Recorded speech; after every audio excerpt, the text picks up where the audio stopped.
13. Acts 20. Yes, 20.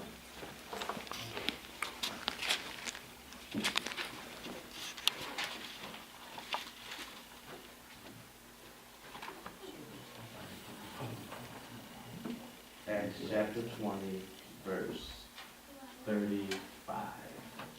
It records like this. I have showed you all things, how that so laboring ought to support the weak, and to remember the words of the Lord Jesus, how he said it is more blessed to give than to receive. Will you bow you with me and pray?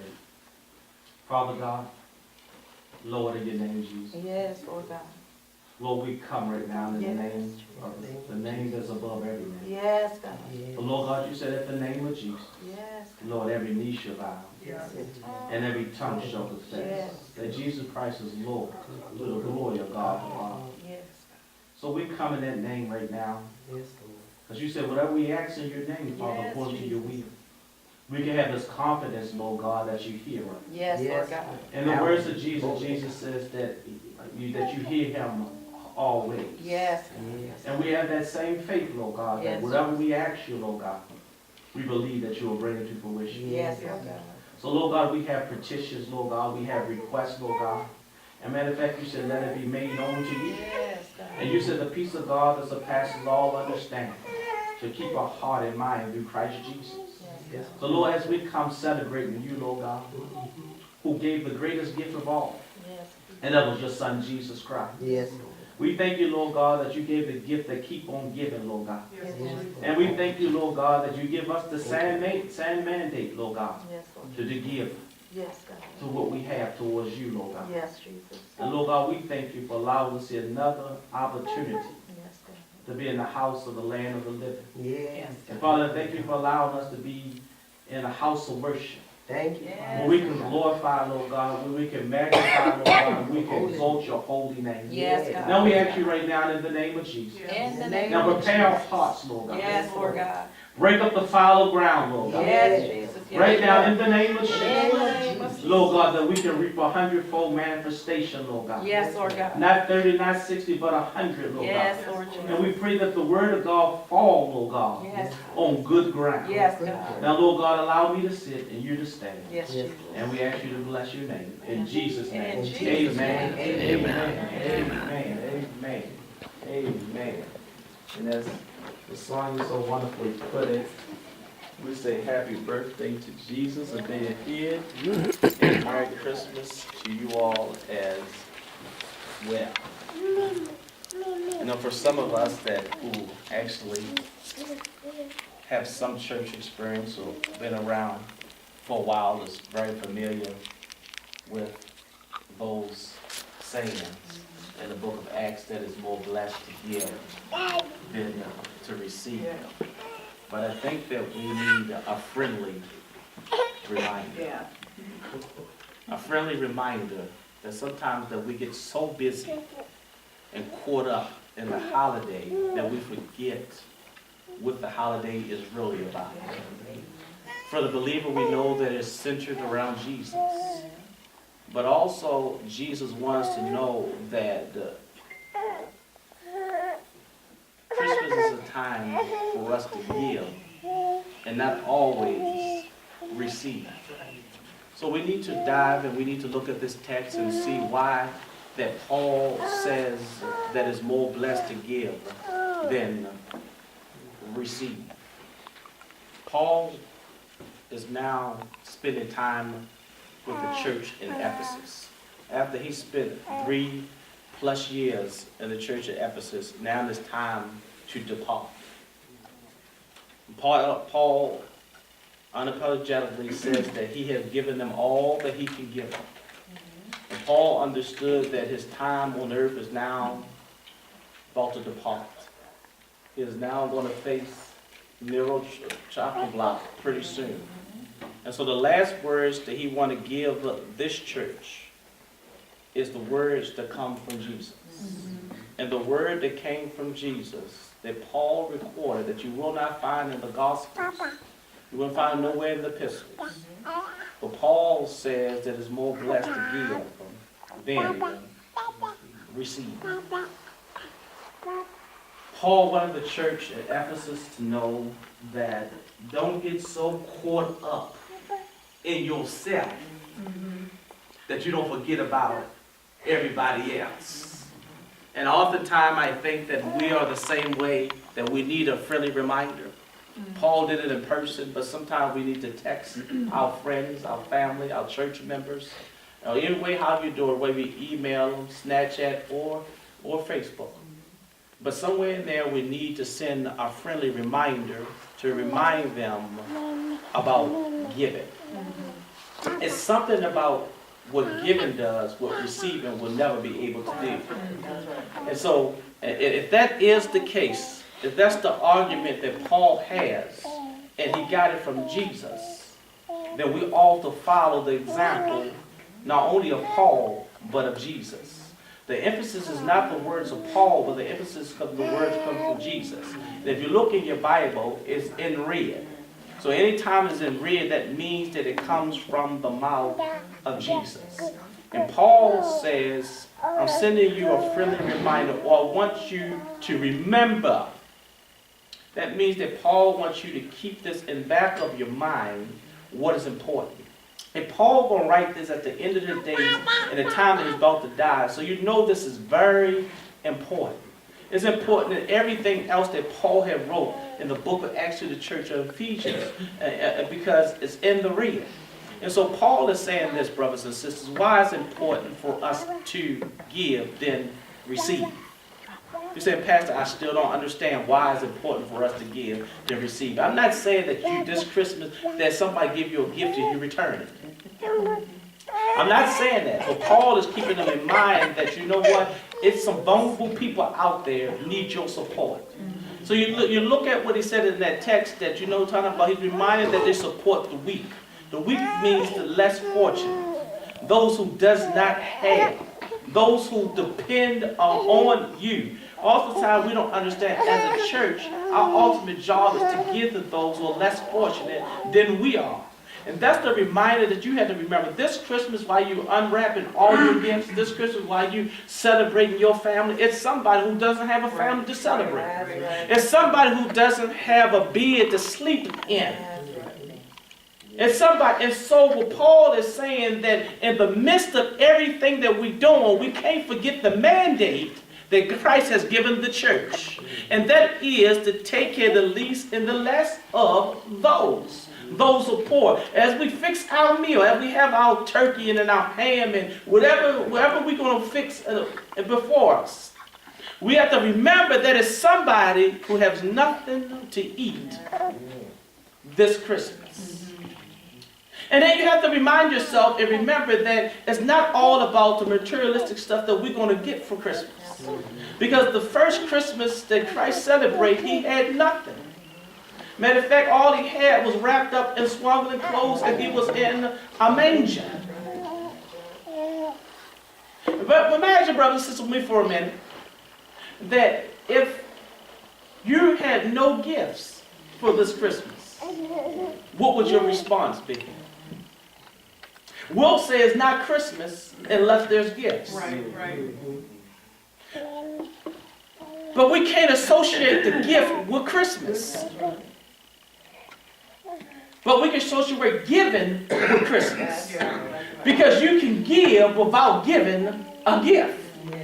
Now, Paul is not saying in this particular text to just give monetary stuff, this is money and everything else, but Paul is explaining to them that you can give of yourself. Matter of fact, Paul lived the example of what Jesus told him to do. Matter of fact, Paul said in the book of Ephesians that he became a drink offering. That means that Paul poured out everything that he had in him to give to somebody else. And so that's why at the end of his days, he can say that he had left nothing undone. Brothers and sisters, that's what we want to talk about. At the end of the day, I once was young and now I'm older, you can tell. But I can tell you this, that I can't remember all the gifts that my mother ever bought. I can't remember them. I can't remember what I did with that nice bike that I used to have.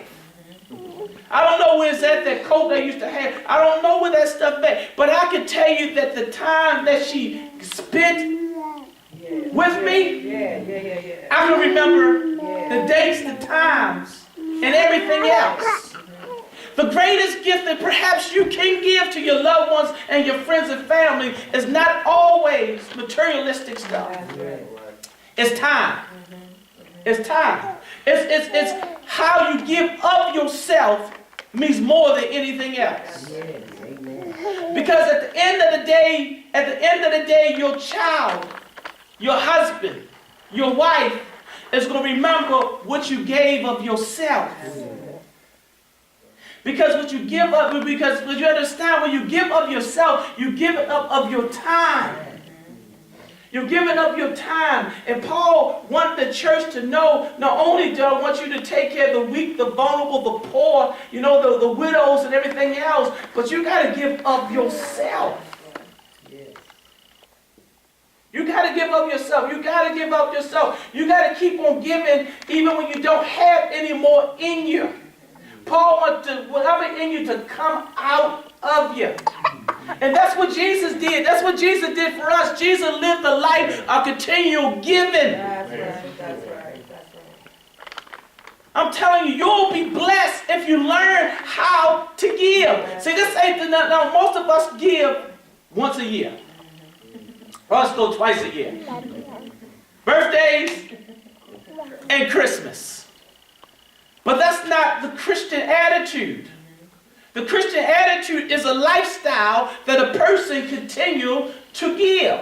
Because he understands that it's a blessing in the giving. And that's why Proverbs chapter 10 talks about the liberal soul shall be made fat. And what it's saying that with a person who give liberally, a person who give of their heart, that means that they will be fat. What it means that that person will be satisfied. Don't you know that giving makes you feel good? Don't you know that giving makes you feel much better than not be able to give? Why do you think that millions of people all this week and the following week, the malls was packed? Because the joy it comes from being able to make somebody else feel good. So that means that you have something that you're able to give somebody else who's not able to get for themselves. There's a joy that comes from giving. Now you understand that most times there's a difference between joy and happiness. That's right. Because you have to understand that most times the recipient is happy to get it, but the person who giving has joy. So those two different things. That's two different things, because you're happy is temporal. You're happy because you received something, but you have joy because you gave something. So what I have to understand, I'd rather have joy than just happiness. And when Paul is saying that when you begin to give, you'll have joy in your life. And so sometimes when you feel that you're absent of joy, it may be because you have not given any. And that's what Paul is saying. Paul is saying that it's more blessed. The emphasis is in more. So that means that the blessing comes from the giving. So that means that being blessed means to be empowered. That means that you have been empowered to be able to give. That means that you've been supplied with something to be able to bless somebody else with. See, now, what you have to understand is that they struggled with this idea of giving up what they think belongs to them. We struggle with the idea. We think that we work 40 hours plus now to give to others. And so every now and then, we need a friendly reminder to tell you that what you have don't belong to you. So I know that we think that we're the one doing all the sweat. But what you have, you can't hold on to. Yeah, that's right, that's right. And I always tell the story is this, that whatever you try to hold on to, That's right, that's right. you're going to eventually lose it. Yeah. And not feel good about it. So you might as well do what Paul is saying through the words of Jesus, is to give. This Christmas, not only give the gifts, and we're thankful for every gift that I get, you get, but more than that, let's see, can you give of yourself? You say, Pastor, how can I give? You can cook a good breakfast. You'll say that don't mean a whole lot, but it does. It's the little things that we remember sometimes more than the big things. That's right. You don't have to go out and do something grand for somebody to feel special. Sometimes the giving is someone just need a word of encouragement. So we always think that we have to give money. We have to give this to make somebody else feel better or to do something. But that's not what Paul is saying. Paul is saying give out of what you have. Don't put a strain on yourself. See, sometimes that's why people commit suicide. The highest suicide rate is around holidays. Or people got or depression and everything else because they feel that they don't have the ability to be able to give. But everybody has the ability to give something. That's right. And it don't always have to be money. That's right. That's right. You can give by just spending time with somebody. It's somebody probably in a nursing home right now. Family all the way up North Dakota or Alaska or somewhere else. All they want you to do is sit down and listen to them talk. Yeah. That's more than I'm bringing them any type of gift. That's right. Because they probably haven't talked to someone mature in a long time. Yeah. And all you're doing is lending them an ear. All you're doing is showing them some compassion. I wonder, do we know, even as a society in the church, how to give the people other than money? I wonder. Because there have been times in my life when we had Christmas when we didn't have anything. That's right. See, I know that most cases that y'all from Rochester, at least most of us, and Rochester have a way of spoiling us. And my kids probably don't know anything else but always getting.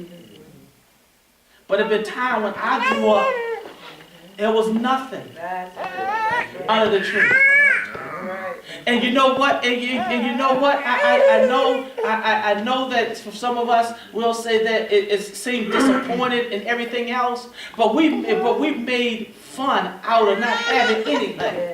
Yes.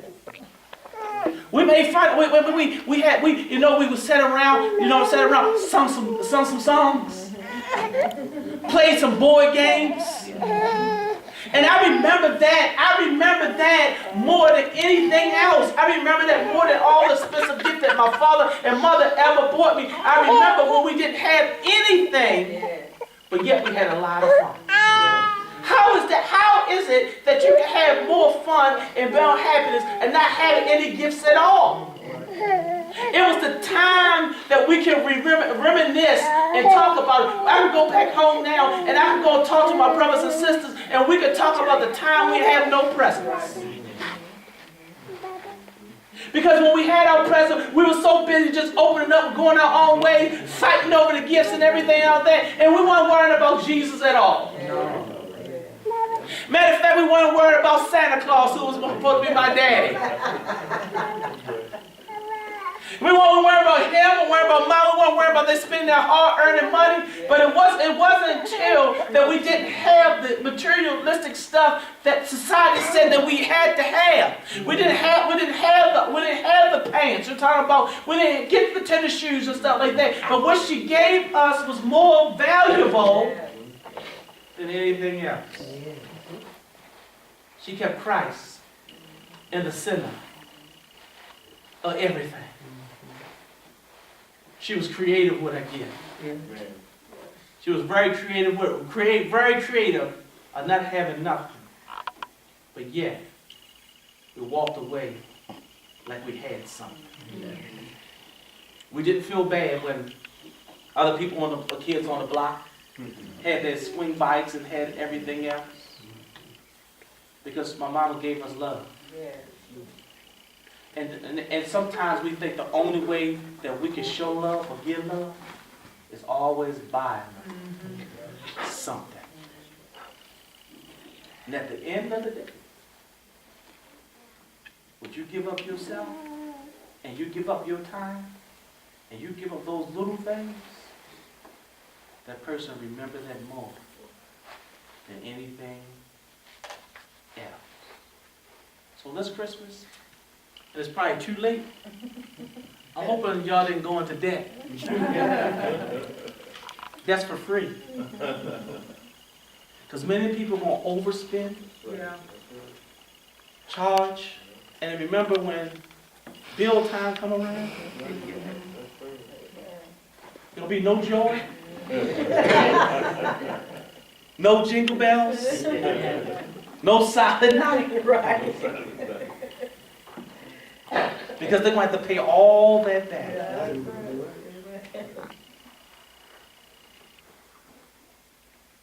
Because they didn't listen or take heed what Jesus was saying. Jesus is saying, you don't have to go and do something you don't have. Stay within your means. Stay within your means. At the end of the day, I realized how selfish my kids were. I did. I love them. But I know what I had created. And what y'all created. You know what I'm talking about? They'll get their gift. Thank you, Daddy. But 364 days, right? How many times you hear that? Not much. Not just to pick on them. I mean, they probably say a little more than that. You know what I'm talking about? They may be a little appreciative, but we have not taught them to be able to give. You know, one thing my mom's did, and I give her credit for it, is that she will always tell us to give to someone else. Yes. And you know what? I could not quite understand it, why she would do what she do, take away from some of us. I always say that while we give it to such and such, they're taking away from our gifts. Right. I would tell her, you know, I had a problem running my mouth. You know what I'm talking about? Because I wanted more gifts and stuff like that. And I had a problem with her taking her, no, it's her money. I don't have a job. Taking her money and buying my cousin them some gifts. And I'm thinking that, shoot, the bad as them jokers here, I don't think they deserve any gifts. But she was teaching me something that she was getting joy out of. Bless them. It had nothing to do with how good they are. Because if that was the case, Christ would never give to us. Yeah. Amen. Amen. And so we tend to give people stuff according to how they treat us. Right. If they treat us good, then we'll bless them better. Right. But if not, we won't. But the blessing, brothers and sisters, is in the giving. Just to recap, remember, if you give, you'll have some joy. Now, this is what Paul is saying to them. This is what Paul is saying to them. He wanted to leave something behind for them to do every day of their life. If it was this important for Paul to leave behind for them, this is so important for the believer to do, even today. Don't just practice it on birthday. Don't just practice it on Christmas. But practice this every day of your life. Look what the Bible says about giving. If you will give, it will give it back to you. It said, press down, shake it again, shall men give unto your bosom. What happened is that when I give, you'll receive. That's what it is. So listen, every time you see giving, you'll get it back. You'll get it back. You definitely will get it back. Because the Bible says, he that gives to the poor lends to the Lord. You understand? So if I see, you have to understand that you give it to someone who can't give back to you, but you really, when you're giving, you give it to God. You'll give it to God. And it will come back to you. And that same thing, when I said the little heart should make fat, he said, give. If you give, you'll get it back. But look what he's saying, that you'll get more back. Listen, you get more back than you put in. Yeah. Who want more back? I think everybody in here want more back. Because the recipient and the receiving end only get a couple. But when I give, I get more back than when I gave out. That's the reason why it's more blessed to give, because every time I give, I'm going to get more back. Now, it's not always more back materialistic stuff or money or stuff like that. It could be other things. That's right. That's right. That's right. It could be that favor. Yes. Yes. Your car break down. You might not have the money to be able to do it, but you already gave, and someone said, I can fix it for free. Yes. Yes. And you're going to save yourself a whole lot of money because you had already sown into somebody else's life. And that's what Paul wants you to know, and I want you to know that you can go around sowing in other people's life. The Bible said put other people's interests above your interests. That's right. That's right. I know that by nature we are very selfish. I'm looking at that beautiful baby right there by David having his hand. Everybody see it on display, nice dress, everything. But that baby's selfish. Preach. Mama, I can tell you that baby's selfish. Give me, give me, give me, give me. They come out the womb, just give me. Ain't no baby just came out and said, oh, Mama, I just want to help you with everything. I want to give you everything. I ain't going to give you a hard time. I'm not going to do it. No, they're selfish.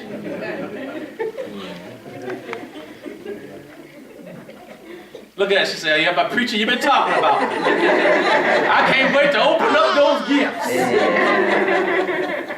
Come on with it, preacher. Some of y'all saying the same thing. Hurry up, preacher, hurry up, because I'm stingy. That's what giving do. You know what giving do? What giving do? Giving make you more like Jesus. That's right. Giving make you more. Giving makes you more like Jesus. It breaks the stinginess off of you. I struggle. I tell my daughter all the time. I tease her sometimes. You know, she's semi-stingy. You know what semi-stingy is?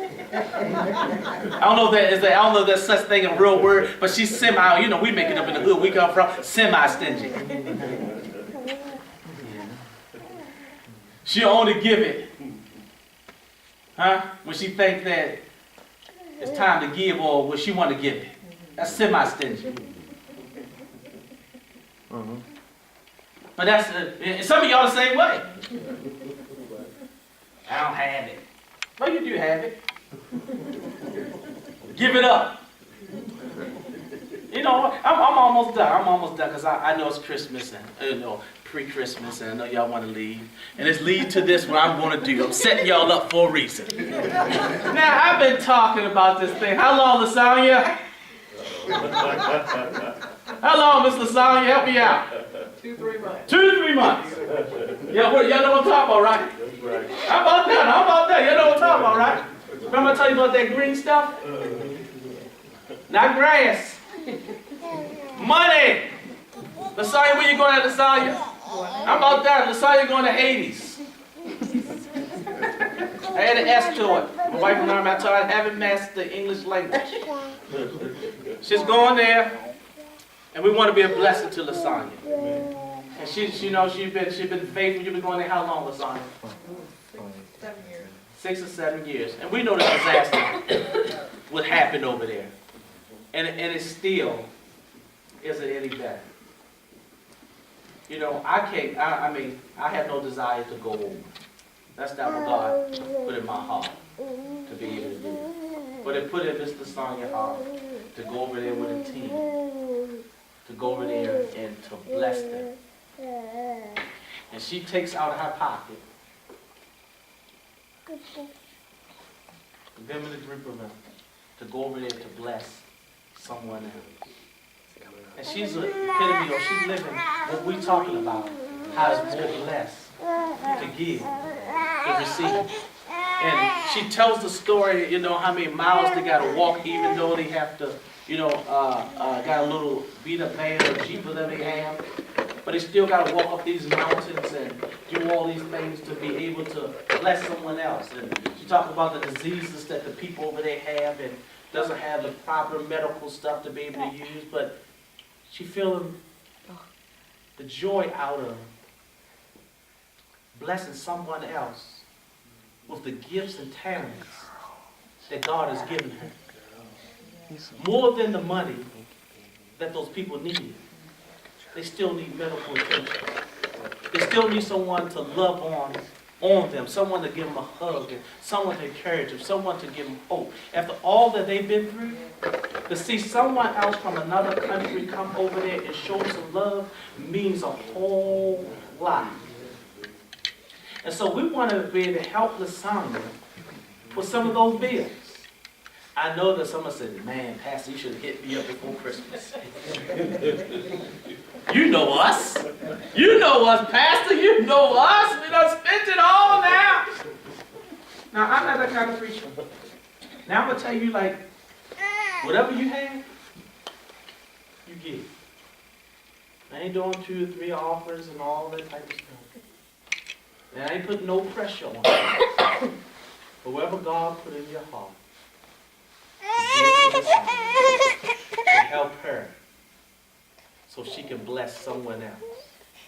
So this Christmas, we want to be a blessing to Lasagna, not only as a church, but we also want to be blessing to Lasagna individually. So we're going to do 2 different offerings. You know, we're going to do tithes for the church, and we're going to do offering for Lasagna. So we'll do tithes for the church and offering for Lasagna. So we do tithes for the church first. We'll do that first. You thought I forgot, didn't you, Lasagna? No, never. Never. You don't forget a whole lot.